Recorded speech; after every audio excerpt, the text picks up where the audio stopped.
Yo, what up? Once again, it's on. This is Romey-Mak. Welcome to 2 Cents, where we talk about any and everything and give our 2 cents. Fortunate enough to have my best friend doing the show with me in studio right now. H-Dizzle, say what's up, man. What's up, everybody? Yeah. Of course, we got Deacon Balls. I'm gonna introduce in a bit, but just want to give like a little intro about a few things. Actually, this week, released in the Voyage Miami magazine is a cover that they did on me, and I'm talking about Romey-Mak. It's like me, introducing the world to like Romey-Mak, and it's a pretty dope feature that they did.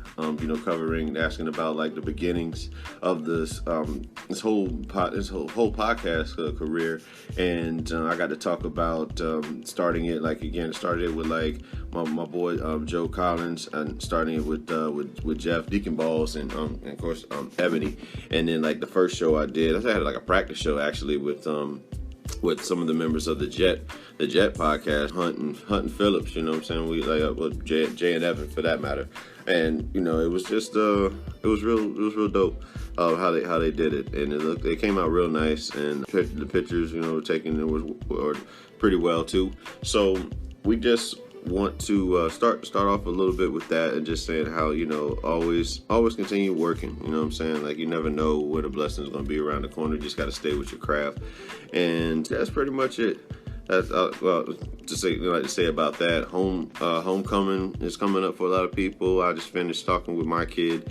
She's trying to get prepared for homecoming. It's wild, seeing your child grow up so fast, and I don't know. It can get to a dad sometimes, especially when you live far away, just to see your child grow up, and the way that she does. You know what I'm saying? It's like you're just astounded by it.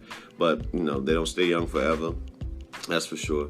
But without further ado, man, we go get the show going. Deacon Balls, man, what's up, bro? Yeah, I don't hear you. I couldn't hear you anything. I was like, well, you weren't supposed to hear anything, but we wanted to get you on the show. I had to bring you in. I was doing like an intro for a little bit, but say what's up to your folk, man. What's up? You know what it is, man. Yeah, and you see, H-D's over here, right beside DJ? The DJ Croon. But anyway, man, let's go with what we got. What's popping, and start off what's going on. What's popping and pop. Of course, we saw this coming, but we're gonna talk about the shit anyway. Felicity Huffman is released from prison in the college admissions scandal after only doing 11 days of her 14-day sentence. So, I mean, I think we even said it would be shorter than that. But, and joking, but of course it was going to be a shorter sentence because, one, skin matters. her being white definitely matters in this case. And also having money. And that's... Got both. Yeah, it works for you. That's one hell of a privilege when you have money and you got the right skin color. So, but her kid get into the school, and then it helped her get away with a crime. Yeah. Damn.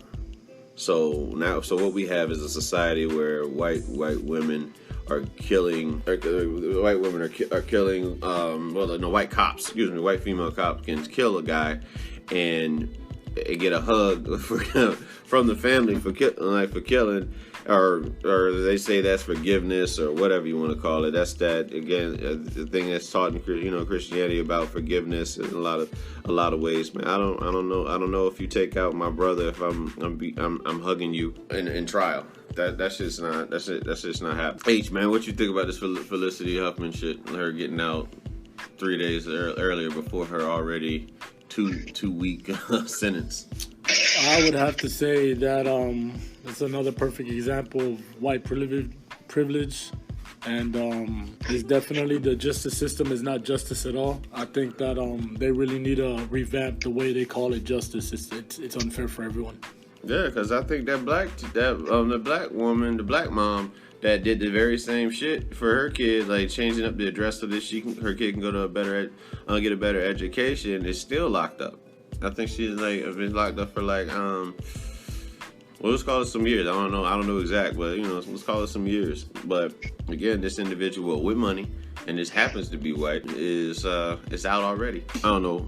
I'm waiting for Deacon Balls, man. Let him know, man, how you feel about it. Man, that shit's fucked up, man. I mean, we knew she was gonna do time, but the fact that she did like almost no time, bro. That's a federal crime. A federal fucking crime. They had the, and that's fed shit. Well, I'm like, man, it's just weird. It's a federal crime. And she did like no time at all, bro. Yeah, that's again, that's the justice system. That's just not for us. It's all right because it's all white. Chris Rock couldn't have said it better. But moving on to some other stuff and like what's popping and pop. Felicity Huffman's out. You know, she can say she went to jail and that'll be her story. It's her time, a fake ass time. Yeah, exactly. Moving on to the next topic. What's popping and pop, man? So R&B singer Tank. You guys may know him by the song, like his famous single "Baby I Deserve," back from like 2001. I know his favorite single is hold on. We gonna let you get to that in a second because I know you want to dig into that shit. But Tank was on Angela Yee's podcast, I think it's called Lip Service. It's called Lip Service, and he was giving the backstory before we get into what he actually said. The backstory is he was trying to use this statement as an analogy to say like he in a relationship he's lied twice, but he's not a liar. Now, what he tried to use to make a point is raising eyebrows and maybe even some dick somewhere in the world. He said that if a man sucks dick twice, it does not mean he's gay. Stop the press. Stop the motherfucking press. As a straight man, you know what I'm saying, who's not homophobic, we're gonna talk about this shit. Yeah, if you suck dick once, you're gay. If you suck you hold a dick in your hand, you're gay. Nah, man, he said, you know, you do it once and then you do it twice. You do it twice and it's not for you. That's what he said, man. You realize it's not for you. Man, you should know that when you put the dick in your hand. What you talking about? This motherfucker said it's not for you. Yeah. You ain't do it just once, you did it twice. Yeah, you know, so I mean, it's not one of them things like men don't get that luxury like women do. Like you're saying, oh, that was a college thing. No, once you suck a dick, that is that's a surefire, thought out decision to do so. You know what I'm saying? Like that's not, or unless you only thing I give you is you in prison and you got forced to do it by the booty warrior or something like that. That motherfucker was tripping. But you know what somebody said? He trying to push that.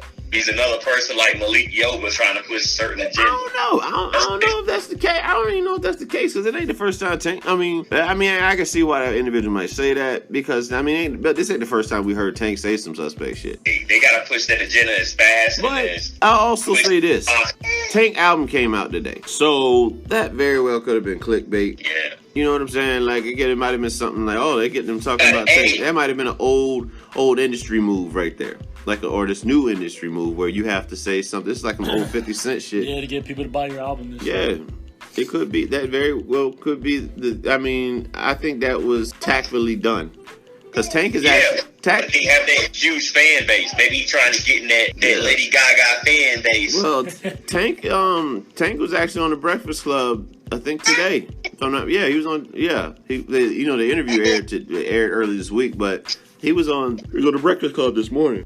I don't know, man. I don't know. I just think that if you decide, I think he could have used a better analogy to compare lies. Yeah, I don't know about that. I don't know what's going on. Like, there's tons of options you could have chose from. I would never say come out my mouth. Yeah, it's like sucking dick. If you do it twice, or no, I'm good. I'm sucking dick. But you're good. You sure? Yeah. You gotta do it twice to make sure. Yeah. It's you. I don't know, man. That just don't make any sense. I'm like, holy Tank. I don't buy your music anyway, so. Yeah, that just don't sound like something a straight guy would say. Maybe somebody who's bi confused. You know what it sounds like? It sounds like somebody that's in the industry and had to do that would say that. Okay, that's a good point. You might be right about that. Maybe that's what it sounds like. Maybe he kind of put it out there too.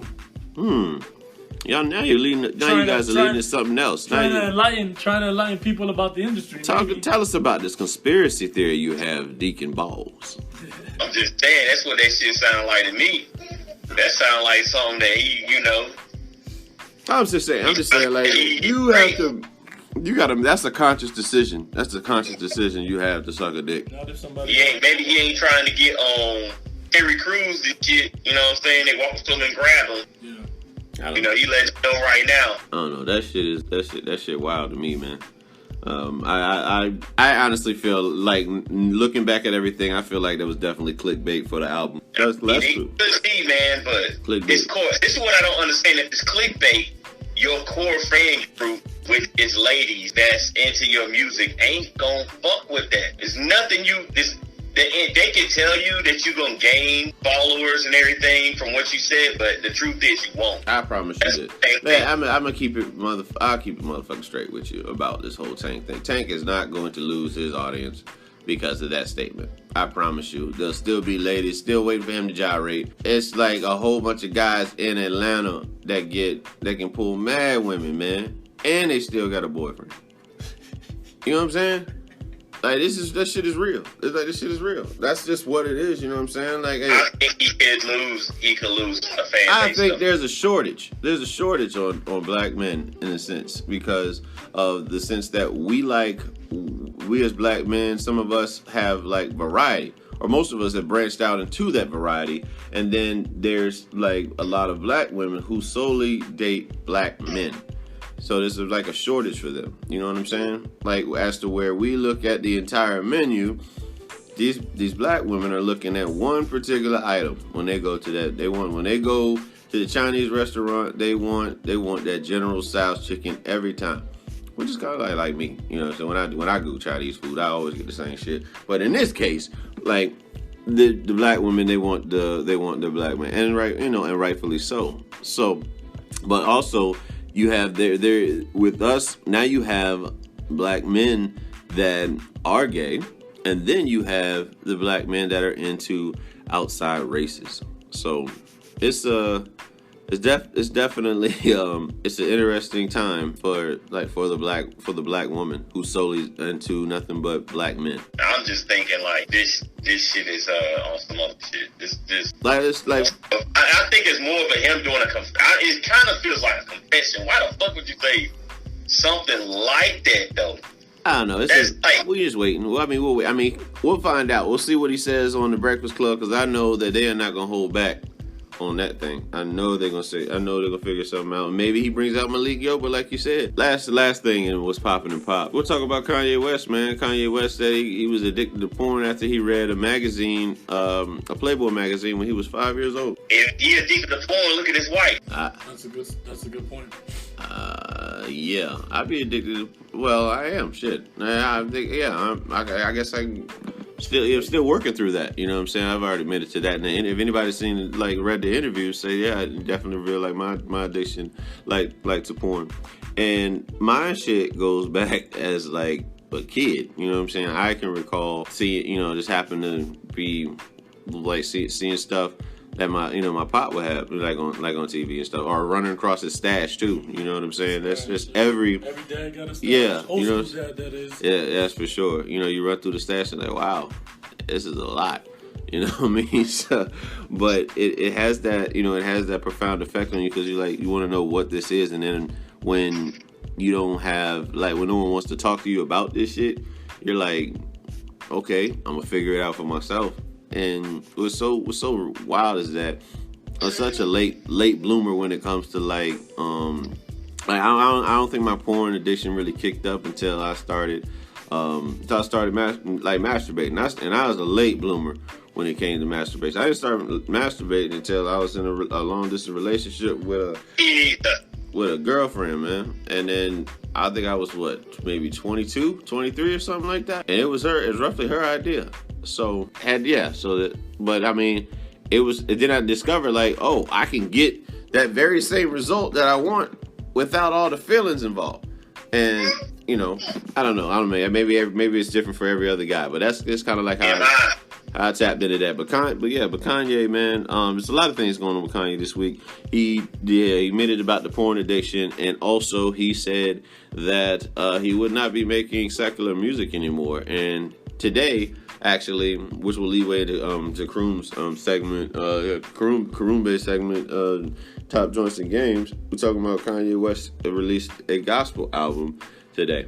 I have not heard this album just yet, but I'm eager to listen to it. I mean, regardless of how you feel about Kanye's political views, you know damn well musically he got that shit on lock. So I know it's whatever you do. You better have John P. Key on it and Kurt Franklin. You don't need none of them. He didn't have Right? them. He's gonna have Kurt Franklin on He the didn't track. have them for Jesus, for Jesus Walks. Jesus Walks was playing in the clubs, man. You gotta have, if you're gonna get them gospel people buying that album, you better have some Kurt Franklin or somebody up there. Fred Hammond. I want him to have. Don't break in. I want him to have the Trump hat on the album cover.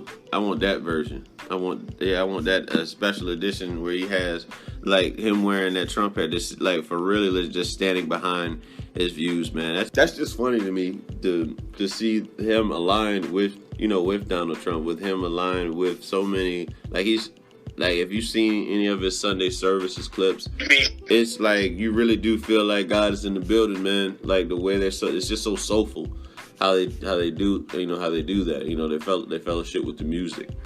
And then for him to on the other side to be aligned with Donald Trump, he got about as many personalities as Tupac. Like they would say that Tupac was, you talked to Tupac one time, he's gang, he's talking gang banging and all that shit. You talk to Tupac again, he's talking about protecting the community with the Black Panthers and aligning that stuff like the civil rights thing. And then you can talk to Tupac again and he'd be like the sincere sweetheart that's real good with the ladies. It's just so many versions of that cat, man. Yeah, man. You want to go ahead with your top joints and games. Outer Worlds coming out. It came out today, actually, I think. And it's supposed to be really good. I haven't checked into it. For what system? What system is that for?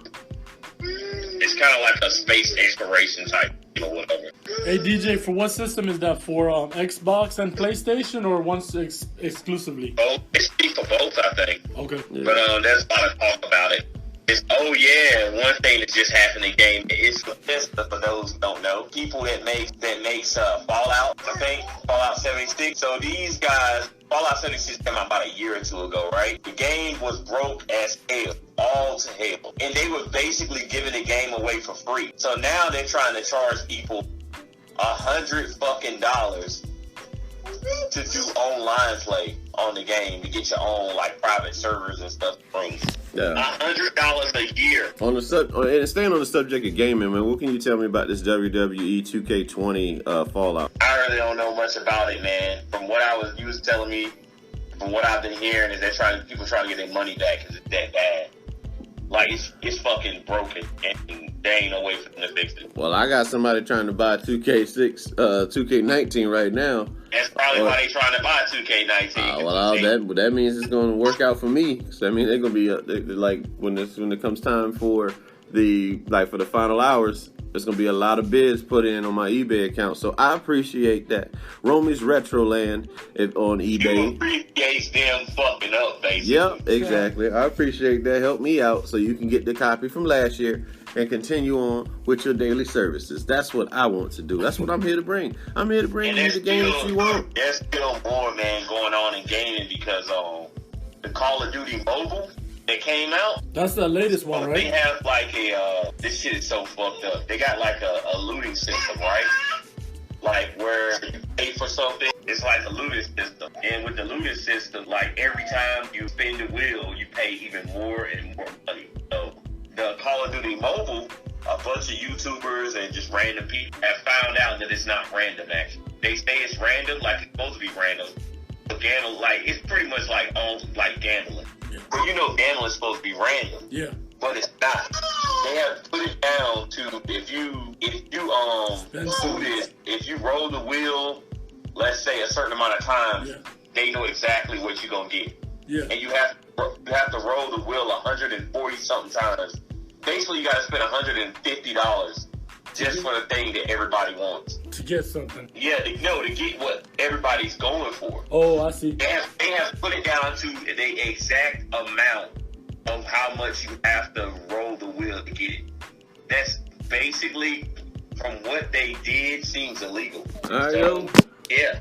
Good on them for trying to fuck the system over in some kind of way. Yeah, well, that's the extended version of Karumbe's top joints and games. Now we're gonna talk about our topic. So, yeah, well, we ain't talking about we won't talk about no hoes today, man.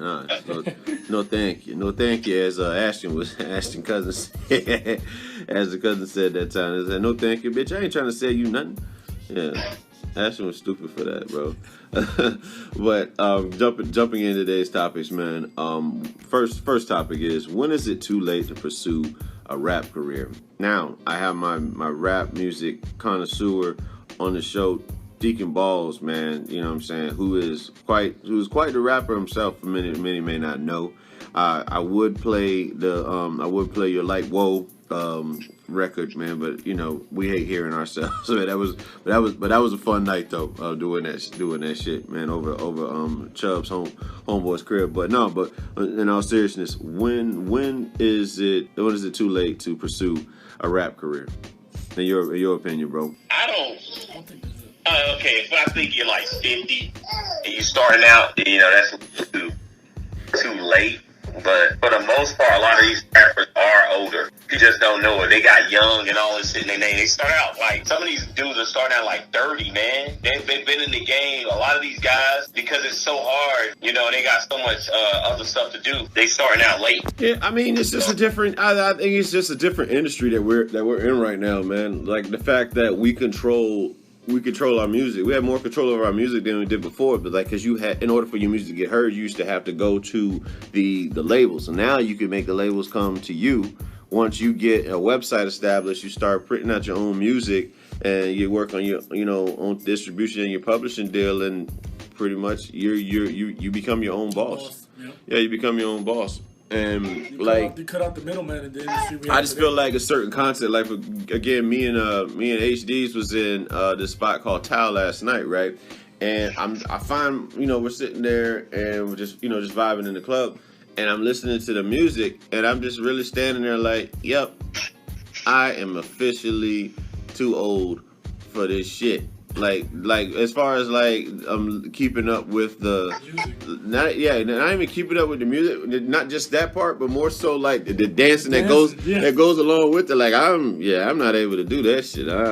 My body's not built, to like to do that. We practically turned into what Martin was talking about in Run Tell That, with the two to the right, one to the left. Like, you know what I'm saying? Stop. We're just not not as active as used to be. But like I just feel like, let's just say I were to start a rap career tomorrow at 34, and I had to make records that sounded like what Migos put out, and you know what I'm saying? Like, dude, I think it would be easier for someone for you to do that though. Coming from me. But I'm saying, but if I came out and I sounded like them, how long would my career be? You see what I'm saying? Like the aspect of one originality, like this style that they got out right now is, that's all good, but I feel like one artist is gonna get most of the credit for it. Yeah. Like how Future claims that. I'll let you know this right now. Go ahead. If you were to come out, like let's say you wanted to come out, or I wanted to come out. Like, and I look at like Conway the Machine and all those guys, they have a huge fan base because of that. People like N and Trey back them because of that. You know what I'm saying? We are talking about but we talking about two different animals though. No, when we talking about two different animals, that's what I'm saying. Like right now, I guess the best way to explain it, this is not a knock on Coolio. This is not a knock on the Migos. But you remember, like, there was a point in time where Coolio shit was everywhere, right? And he's been listed as a rapper. Migos are now the popular rap group. You know what I'm saying? They're not like the underground cats, such as, you know what I'm saying, Benny the Butcher and Conway the Machine. You know what I'm saying? Like, so their styles is a little bit different. They're more, I'm not gonna call it authentic, but I'll say that Migos right now, like the music that they're putting out, because they're selling. You know what I'm saying? They're selling. They sold. I'm not call them a sellout, but their music sells. Their music sells. Period. Right now, like that style of music has just became like a hot commodity. Like everybody that comes out and they listen to that shit. Yeah. Go ahead. When would you rather have that quick sale, or would you rather have longevity? That's what I'm talking about. That's what I'm talking about. That's the point. That's the point that I'm making. It has longevity and a huge fan base. You get it. I don't see Migos lasting like that kind of rap. Lasting past like a couple of probably like 2 or 3 more years. Well, I'll say this. What's the last Migos record what's the last big Migos record that they had together?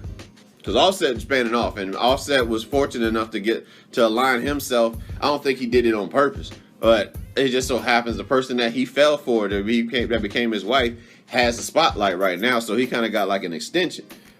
Whereas, you know what I'm saying, nobody's talking about Takeoff's album. Takeoff album was actually good to me, you know what I'm saying, for that style of music. Like I said, a lot of these things, but Takeoff can rap though. Yeah, this is fat. Like for me, it's like the music that style of music. I don't even look at Migos as like Migos music, because like I've been saying on the show, we listened to Bone and motherfuckers couldn't understand shit that they was fucking saying. Yeah. They had to play the damn tape 1,000 fucking times to figure out what they were saying. I'm getting Lazy Bone on the show one day, and we're gonna have that talk. Let that nigga get on the show, and I'll tell him the truth. All right. What he gonna do to me? I'll tell you exactly. You gonna be missing everybody. You're gonna miss everybody. He come straight at the Deacon. He gonna talk to you in that Bone language. The Deacon, you think you want to be different? I'm gonna talk to him the same way I'm talking to you. Yeah, he gonna be like, the Deacon, you think it's you something you never be nothing. He gonna go straight up. He gonna talk to you like that and shit. Man, and I was telling you, should have put out a diss track than what you put out. I don't know. It's a different, and that's the thing too. Yo, we could talk about that part right there. Well, that's what's so funny, because I equate that to, for those who haven't seen the movie, like 21 Jump Street. Yeah, the movie 21 Jump Street, with the newest one with like Channing Tatum and Jonah Hill, right? Yeah. When we were in high school, the guy that was like the nerdy guy and all that shit was like the loser, you know what I'm saying? And then you had like the guys like Channing Tatum who was like, you know, stunting in high school. Now, when the movie, like when they go back to school, the nerd and shit is the cool guy, yeah. And then like the sporty athletic cat is like the loser. Yeah. And that's how I feel like with when these older rappers try to come back and like do a diss to these mainstream rappers. That's exactly what that shit looks like. It looks out of place as fuck because it's two different time frames. All of it looks out of place. Nigga, there has been some. Pusha T is the only person I've seen as of recent who has Eminem shit. Yeah, right. Yeah, doing, oh boy, Pusha T shit. Dog, push on Drake. Listen, man. But yeah, it didn't do nothing to Drake's sales by any means. But Pusha T got in Drake's ass. I say this though, man. But just I'm just saying, like, but how many people?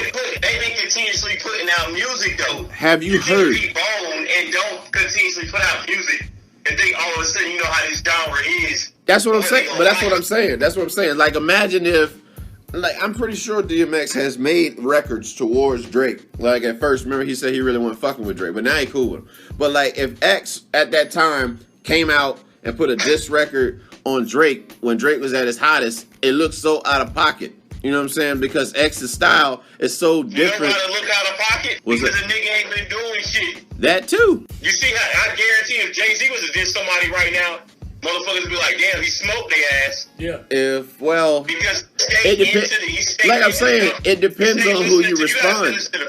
Because you giving power to people. They like all that shit. But you giving power to certain people. Like, again, when 50 came out, you remember when 50 came out, Jay liked what 50 was doing, so he went ahead with it and said that whole, you know, I'm about $1. What the fuck is 50 cents? But overall, there's a lot of people that have came at Jay throughout his career, and he did not respond to them. You know what I'm saying? Like, but he also did some subliminal shit dissing other rappers too, you know? But what I'm saying, like, if, like, Bone responding to the Migos is like the cool guy back when we was in high school responding to the nerdy guy now.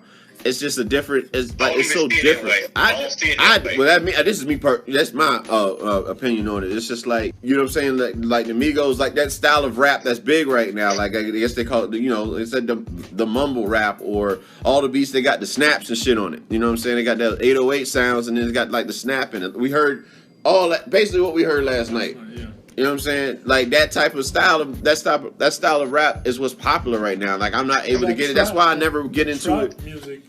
Yeah. There's a lot of people are listening to that too. Like that's all they can listen to. Is it? Yeah. What trap? Who's doing trap music now? I don't know. I don't listen to it, but Yeah, that's what it's called. Really, it's like trap music. A lot of that shit ain't even really mumble music. It's mumble rappers, and then there's trap music. That shit's been out. That's just trap music. 808 is Who the trap fuck is rapping about? Who's still rapping about the trap though? Like when I think of trap music, the niggas still rap about the trap. Them niggas still say shit about the bando and all that shit. well, that's like I said, you know more about it than I They do. came in the Gucci Man. They trap rappers. I guess, yeah, I guess so. yeah, we don't listen to that shit, so we don't. That's what I'm saying. I'm outdated with the rappers that's trying to diss these trying motherfuckers. to tell you, bro. I'm just as outdated with them. Jeff be right there with them. Jeff know this shit. Like he like again, he fuck with Future. I don't fuck with Future. If Future, if I say this, I don't fuck with Future. there's artists out there for you. That's what I'm saying. For all older people. For everybody. There's artists out there right now. But there's something for everybody though. Everybody's style ain't got to be the same, and that's what it is for me. Once I hear something with like an artist, I'll hear something that sounds like something else I just heard. I'm turning that shit off. Yeah. I'm turning that shit off. I like I was fortunate enough to grow up in a time that had different sounds. You know what I'm saying? They had a lot of originality. You had the West Coast style. You had the East Coast style. Now everything is style. Everybody sounds the same. Everything is now universal, and so like, and I would say everything is universal, but a lot of it that was put on the radio. I feel like these songs are starting to, like, again, they sound the same. And that's where you fucked up. Yeah. A lot of to tell you the truth, most of the stuff people listen to don't even be on the fucking radio anymore. That's true. But the radio is just a promotion tool for artists that are already big. Yep. A lot of the stuff people listen to, like, is not on the fucking radio. It's on YouTube. That's exactly right. Like, Because the look, dudes who signed under Takeoff, I think he signed under Takeoff. It's either Takeoff or the other nigga. But he's under Quality Control Music. But he has that old school Memphis sound, like 3-6 Mafia's backing him, Project Act. Yeah. Like he sound like that. That's exactly how I feel. Cause like, you know, having a 17-year-old, you know, they're into all the new stuff. But everything you said is true. Like all the artists that Nathan listened to is all on YouTube, or you can't catch some dudes on the radio at all right now. Yep, and that's why I really don't listen to the radio. Yeah, neither does Nathan. I listen to I go on YouTube, I look on YouTube, I look at stuff like I don't listen to that. I don't listen to the radio at all. Not. Yeah. You know, but I guess getting back to the original question, like when is it too late to pursue a rap career? I don't feel like I guess you can do it. It's not to say what's not to be done. You know what I'm saying? Like you could have somebody who could come out at 40 and they actually and be successful doing it. Yeah. It's just really about I guess like the creativity and relatability. That's really what makes your music sell is your relatability. So if a 40-year-old can come out and have something that's relatable or something that's jamming, then yeah, I believe that can happen. But is that the case with has that been the case for the industry? I've yet to see a successful rapper starting in his 40s. That is, you know, I see them starting in their 30s. I see a lot of rap. They say their word is that rap is a young man's game. It is now, I think. No, it was then. Now is I don't know. I'm with Jeff. Like a lot of shit has shifted. Jay has definitely done something. Rick Ross has definitely changed that narrative.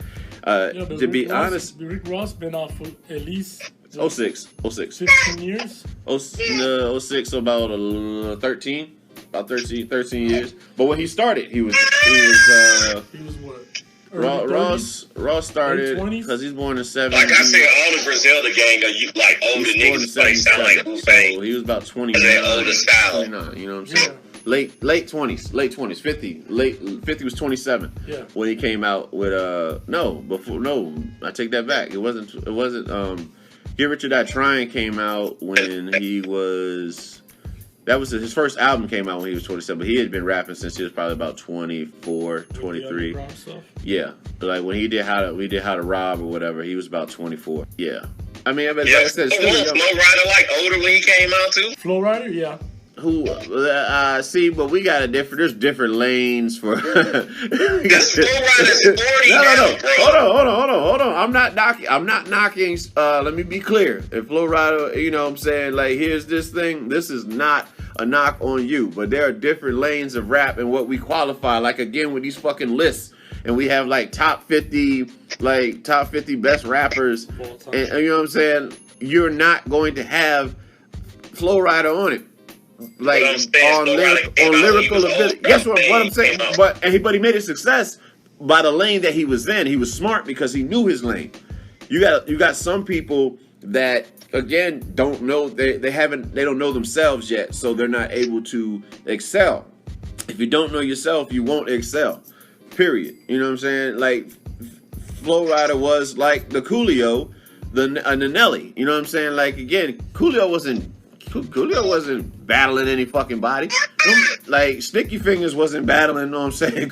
Like Coolio on records and shit like that. Coolio came out with his party shit, or there were Dangerous Minds, which had like a little pop feel to it, and it was knocking though. It's still dope to this day. Hell yeah.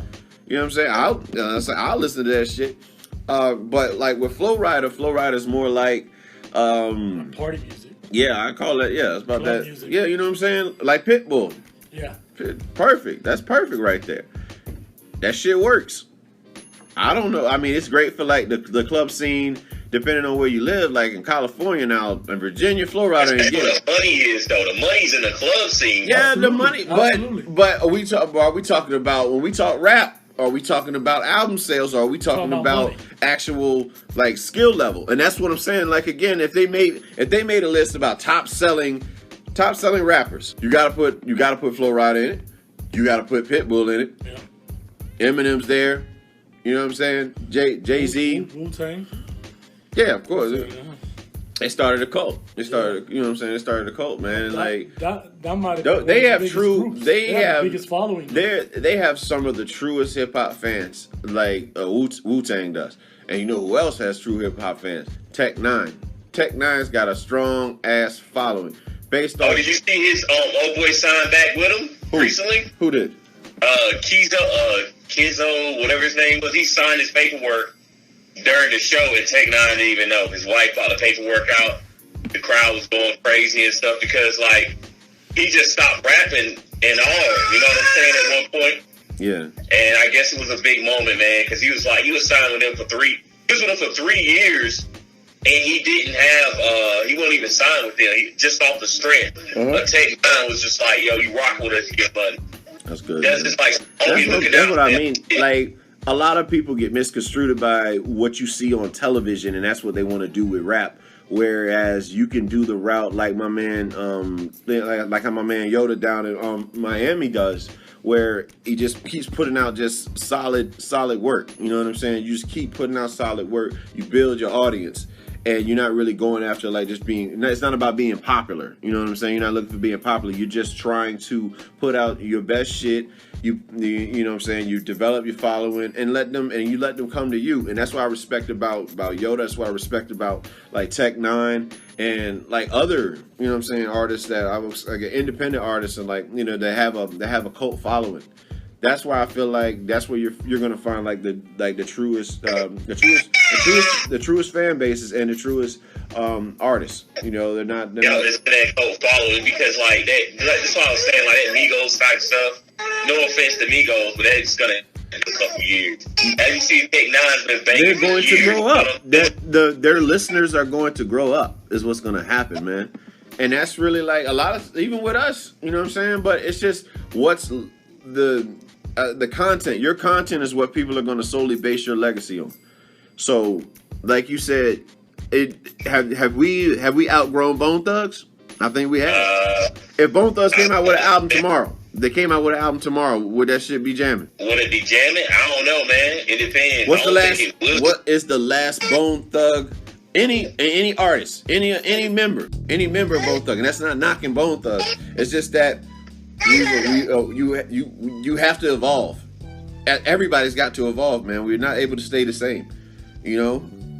So if a Bone Thug member came out with an album tomorrow, let's just say Crazy Bone comes out with an album, you think that shit gonna be solid? It's hard, man, when you're in the industry, dude, and you get blinded by like a lot of the, the publicity and, you know what I'm saying, having money. You trying to do things for your family, and at times you lose sight of what got you there originally, and that's everybody. Everybody gets affected that way. It's hard. It's hard to like continuously put out like the same hunger that you had in albums when you first hit, when you get like to a certain status. That's all I'm saying, man. And I feel like that's why again, look at like even Logic.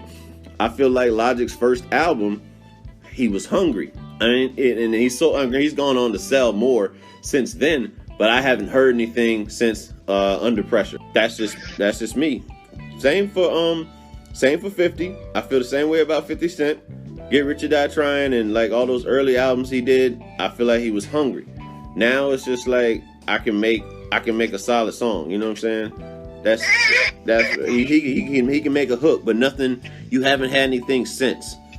What's the standout record for 50? In the Club, right? Yeah. You got In the Club. And that's how 16 years. You know what I'm saying? 16 years ago. A lot of people don't feel this way. In the Club ain't my favorite one, I tell you that. But that's what I've been saying. Like if you, like what is he known for? What is 50 Cent's song that he's known for? In the Club, without a doubt, man, without a doubt. Like again with Outkast, when you think about I'll say this, the view on Outkast music. When you think about white people and like white media, the song that they're gonna think about is Hey Ya and the way you move. When you ask, like, you know what I'm saying, those of us who grew up, us in the black communities and, Hispanic communities, they grew up with Outkast, will probably be something like some shit that wasn't even on the radio. Like, new school foods. Haters keeps up a lot, kangaroo. You know what I'm saying? Shit like those records, you know what I'm saying? That's what stands out. Like, again, imagine. No more record. Just kill it, you know what I'm saying? Like, what I'm saying is that you lose that hunger. You lose that hunger. It's hard, man, trying to stay in that same mindset that, you know what I'm saying, we're gonna make like these hungry albums. And that's why, like you said, Migos shit isn't gonna last the test of time because of that. But in all fairness, like you were talking about with Bone Thugs, I feel like Bone Thugs had its time. They had their early days. Like I mean, I know you listened to like the Art of War and like them other albums that they came out with Bone Thugs. I heard, Creeping Up, what is it, East 99, and then like the first 3 albums, I feel like was Bone Thugs' peak. You know what I mean? Migos mixtapes, because they came from the mixtape circuit. Their mixtapes are probably more solid than their albums are. However, I did like. Gucci man still got that hunger. It's Gucci. Gucci man. Listen here. I don't like Gucci music either. I like Gucci's production. I definitely remember that. The one that's for sure. I do remember about being at Herbert with you. You would always talk about Gucci man. Always had solid production, and you played in that. Always got solid production. And that your fucking car would rattle all the goddamn time. That fucking Mazda 6 with the rims and shit. Yo, Gucci man. You always play Gucci, but you couldn't tell me. Name just like I said, name me one Gucci Mane lyric that's just like, man, Gucci's that nigga. Like the song he just did with Logic.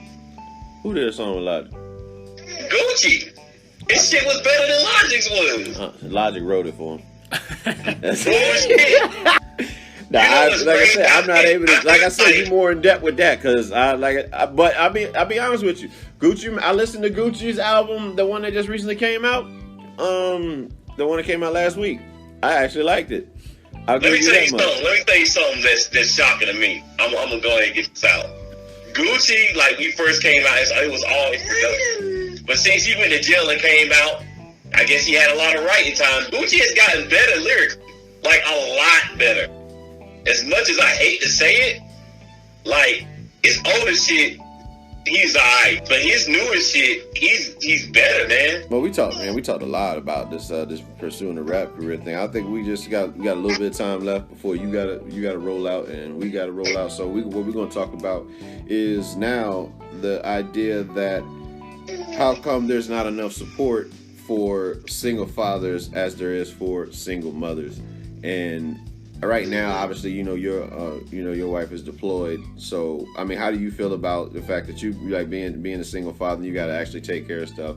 I mean, I'm a different type of single father. You know, my daughter lives with her mom and has like majority of the time. So, like, her mom gets more of the has most of the responsibilities. As to where me, I'm like, it's hard disciplining from afar. You know what I'm saying? Everything is pretty much relied on the mom. You know what I mean? And so my speech, I'm not really able to go in as hard as probably you guys will because your kids actually live with you.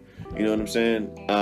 But like, again, I can speak on the fact that just overall for all fathers, that single fathers don't get enough.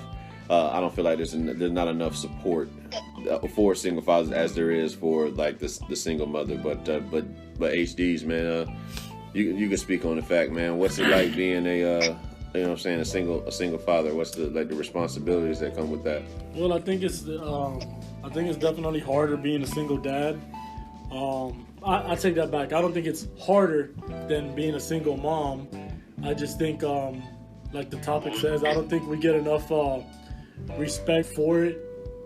There's situations like I have a daughter, a 5-year-old, and I wish there were more like restrooms, family restrooms. I hate taking my daughter into the men's room to use the bathroom when I'm out with her. Every once in a while you get some women that look at you and they kind of respect you for being out there holding it down, but a lot of times I think people look at you and they're like, well, now you know what we feel like, now you know what we're going through as a single mom.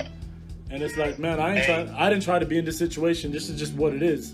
So I think it's really difficult for single dads these days, honestly. All right, well, Deacon, man, come on. That is a problem, man. I know exactly what you're talking about. Last time my wife was deployed and that happened, I had to deal with that.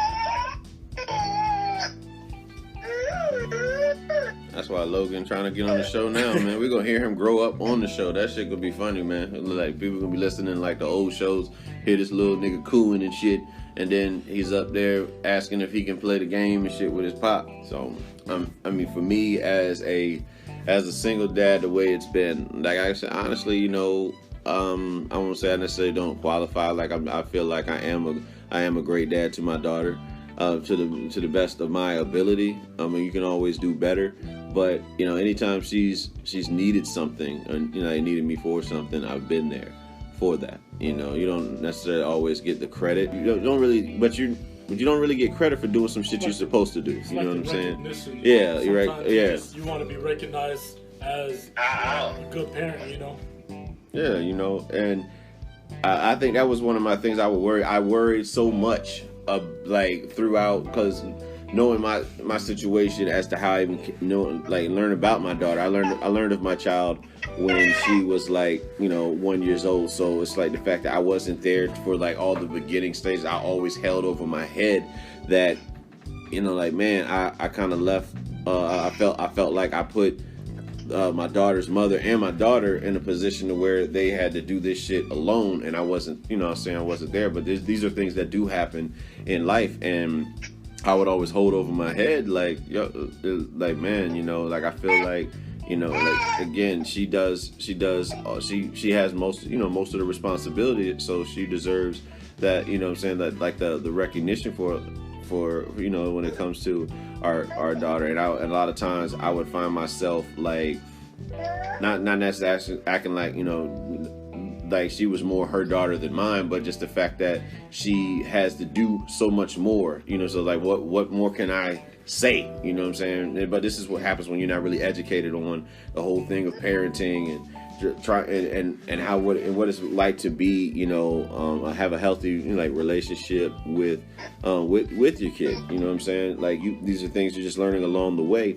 and there's been some bumps and bruises, man, and trying to do what you feel is right, and then sometimes doing what's right isn't always the easiest decision to do as well, and you find yourself in a position where you don't want to be where you've been a people pleaser, but you got to do you have to do the right thing, what's best in the best interest for your kid, and oftentimes that can lead to disagreements between adults, and I don't know, man. It's just some things that you learn as you go along, and you find yourself with this idea that being a single dad from afar, like really what can you do, is a lot of times I ask myself, like how can I do this from afar? What is a single dad that lives away from his kid? What can he do? I mean, you visit your kid, but like from the disciplinary section, I guess it's like being there when she has to ask, when she's ready to ask you something that maybe something you would know as a man, and where you can give that guidance. But really, like I can tell my daughter she's not able to go outside, and you know what I'm saying, I'm in I'm this far away. Like what's that?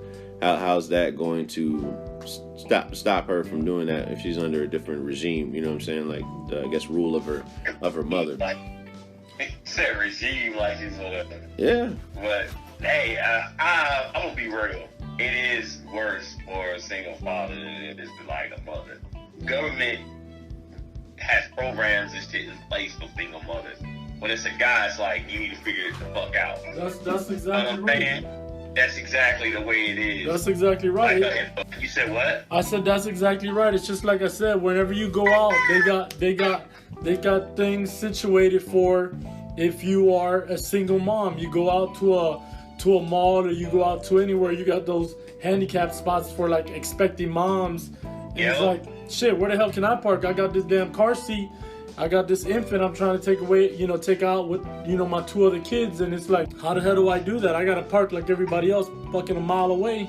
And same thing, like I said, when I got to take my daughter to the bathroom, is you go in there and there's no changing tables lots of times in the men's room, but they got changing tables in all the women's room.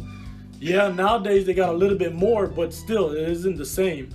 And I think society has made it almost like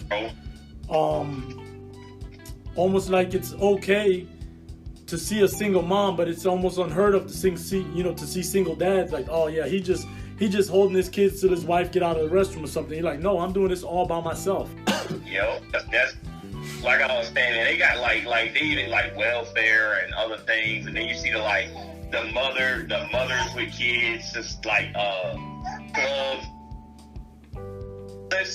Nah, it's barely like I'm a single dad right now. My wife like, why don't you go to some of this stuff with? And me and my another guy I know, he was saying the same thing. Like, nah, that stuff is like, nah, you feel out of place when you go to that stuff with those women, because they act like, what are you doing here? It ain't like a type thing where you like coerce with each other or coerce. No, they're more like, what the fuck are you doing here type shit. Even if you got a kid, man, they ain't as open arms as they act like they are. Yeah, they do got those, like you said, the programs and those meetup groups. I mean, there ain't a lot of, not that I would really go to any of them anyways, but there ain't a lot of those guy meetup groups for single dads and shit. I ain't going to the fucking zoo with a whole bunch of dads and a whole bunch of kids. I'm not doing that shit, but they still got all that stuff for women. And if you do go, you feel awkward. They make you feel awkward. They make you feel absolutely awkward. They think we're all gay. It would be like, especially if you got a daughter or something, they're like, well, if you need me to do your daughter's hair or something or whatever, or like they act like, oh, you need me to come, but they act like you can't. They act like you can't do anything without a woman being around. Yeah, absolutely. Even though in my case, they're right. I can't do fucking hair. I can't fucking cook, but I'm trying. You can work at it, man. Like I said, I use like the whole idea from Ratatouille. If you can read, you can cook. Anybody can. It doesn't necessarily mean you'll cook well at first, but you know you'll learn. Hell, I learned how to cook a lot of times from Jeff.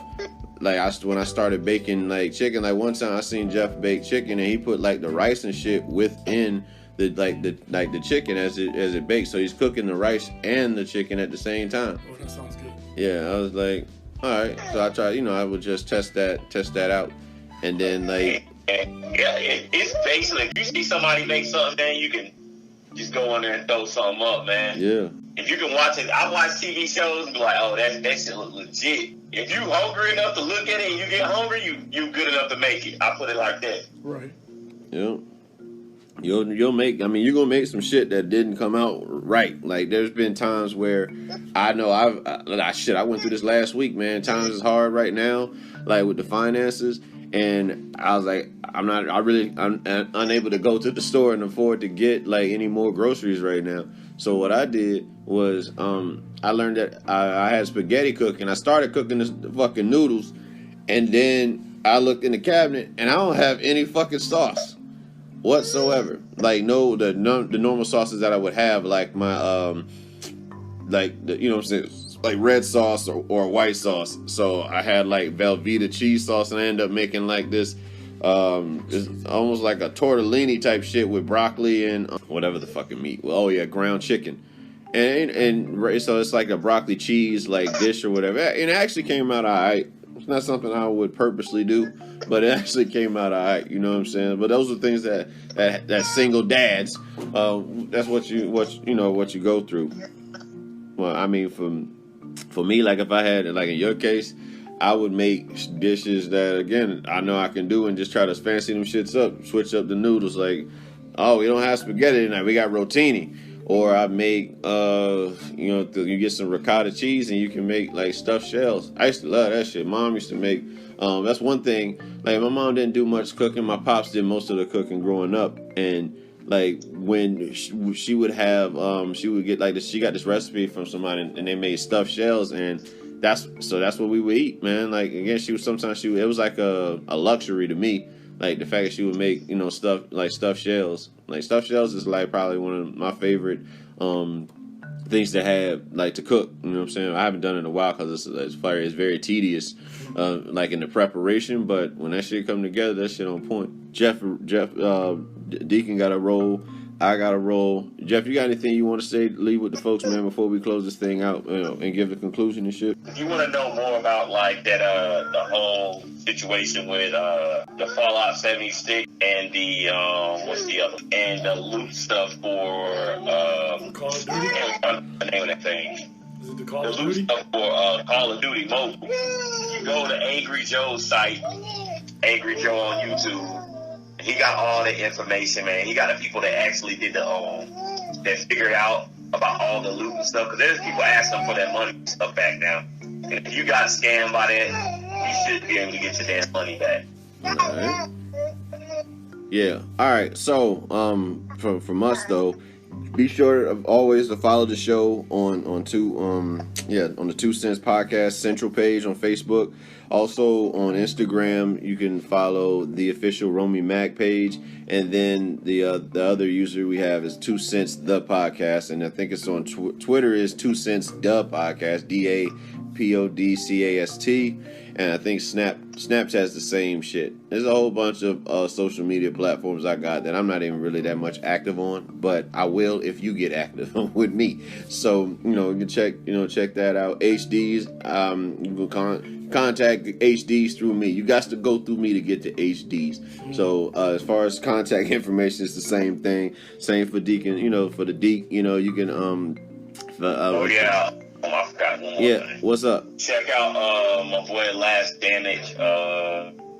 His YouTube page. He plays Apex and some other games. I'm usually up there with him. And you usually go. And you better get your ass on that damn game channel, man. What's up? Let's get it, man. I'll sit there and watch you play 2K with the Lakers, because that's the only championship you're gonna get this year. Cause cool. Oh, they ain't gonna win no championship. AD already hurt. Oh, he hurt his nail. What happened? He got an ingrown. He already hurt. He got an ingrown toenail or some shit. I don't know. You know that dude stay hurt, man. All I know is that Kawhi has taken the city from LeBron James. He took the city from LeBron James, man, and that's something that's something y'all gonna have to deal with. No matter how much stuff he spit on this stage, it ain't gonna equal up to this real shit. Best player in the NBA. I said it. I said it on the show. Told y'all he the best player. No. Real bars. Something you gotta deal with. I watch the sports, baby. I know the game. Yeah. Look out Dallas this year. Yep, Dallas. Dallas is gonna be a team that that's a sleeper because ain't nobody talking about them. Dallas is gonna be the sleeper team, but Clippers for sure. I like Clippers. I like Rockets.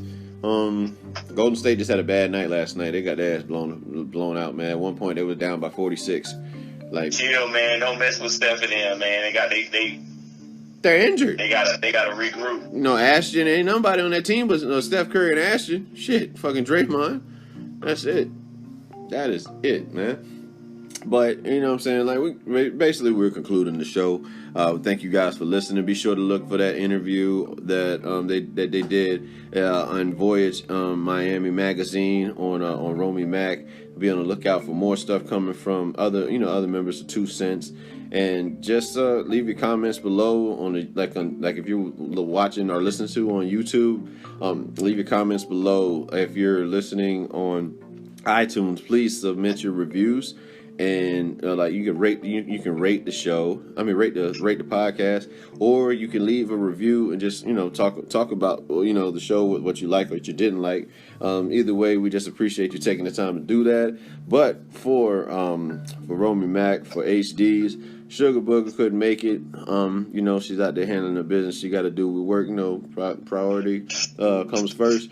And then Deacon Balls, and of course Logan, as you heard in the back, chiming in, side jeffing, as his uncle Ashton would say. But it's 2 Cents. We out.